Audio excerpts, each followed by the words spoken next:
ఏపీలో మొంతా తుఫాను అలజడి రేపుతోంది. తీర ప్రాంత వాసుల గుండెల్లో డేంజర్ బెల్స్ మోగిస్తోంది. కాకినాడ సమీపంలో తీరం దాటుతుందని అంచనా వేస్తున్నారు అధికారులు.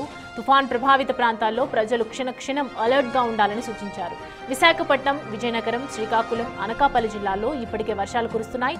దీంతో పలు చోట్ల చెట్లు, ఇళ్లు కూలిపోతున్నాయి. నదులు, చెరువులు ఉప్పొంగి ప్రవహిస్తున్నాయి. పలు ప్రాంతాల్లో గ్రామాల్లోకి వరద నీరు వచ్చి చేరుతోంది. బంగాళాఖాతంలో అతి తీవ్ర తుఫాన్ మొంతా మరిన్ని ఉగ్రరూపాన్ని దాల్చింది.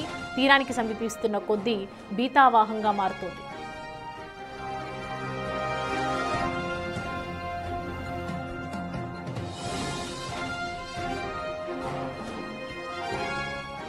నెల్లూరులోని 9 మండలాల్లో 42 గ్రామాల్లో హై అలర్ట్ ప్రకటించింది వాతావరణ శాఖ. శ్రీకాకుళం, విజయనగరం, విశాఖ, అనకాపల్లి, నెల్లూరు, కోనసీమ, కాకినాడ జిల్లాల్లో ఇప్పటికే భారీ వర్షాలు కురుస్తుండగా అటు 95 ప్రాంతాల్లో భారీ నుంచి అతి భారీ వర్షాల రికార్డు నమోదైంది. పశ్చిమ గోదావరి జిల్లాల్లో 16 తుఫాన్ షెల్టర్స్ ఏర్పాటు చేశారు. భీమవరం, తాడేపల్లిగూడెంలో పునరావాస కేంద్రాలు సిద్ధంగా ఉన్నాయి. కాకినాడ, ఉప్పాడ, యానం, ఎదురులంక సహా గోదావరి లంక గ్రామాల్లో ఈదురుగాలులతో అల్లకల్లోలంగా మారాయి. మచిలీపట్నం తీర ప్రాంతాలకు ఎన్డీఆర్ఎఫ్ టీంలు చేరుకున్నాయి. ఇప్పటికే తుఫాన్ ప్రభావిత జిల్లాల్లో 3 రోజులు స్కూళ్లకు సెలవులు ప్రకటించారు.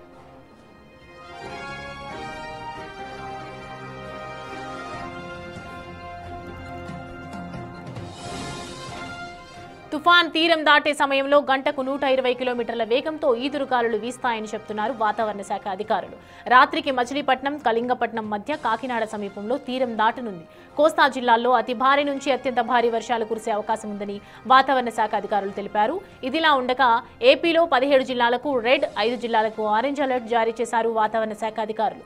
అతి భారీ నుంచి అత్యంత భారీ వర్షాలు కురిసే అవకాశం ఉందని పేర్కొన్నారు.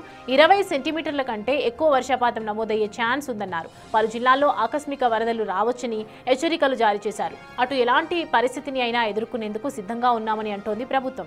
ఇప్పటికే ఆర్టీసీ బస్సులు, రైళ్లు, విమానాల సంఖ్యను కుదించారు. అన్ని శాఖల అధికారులను అప్రమత్తం చేశారు.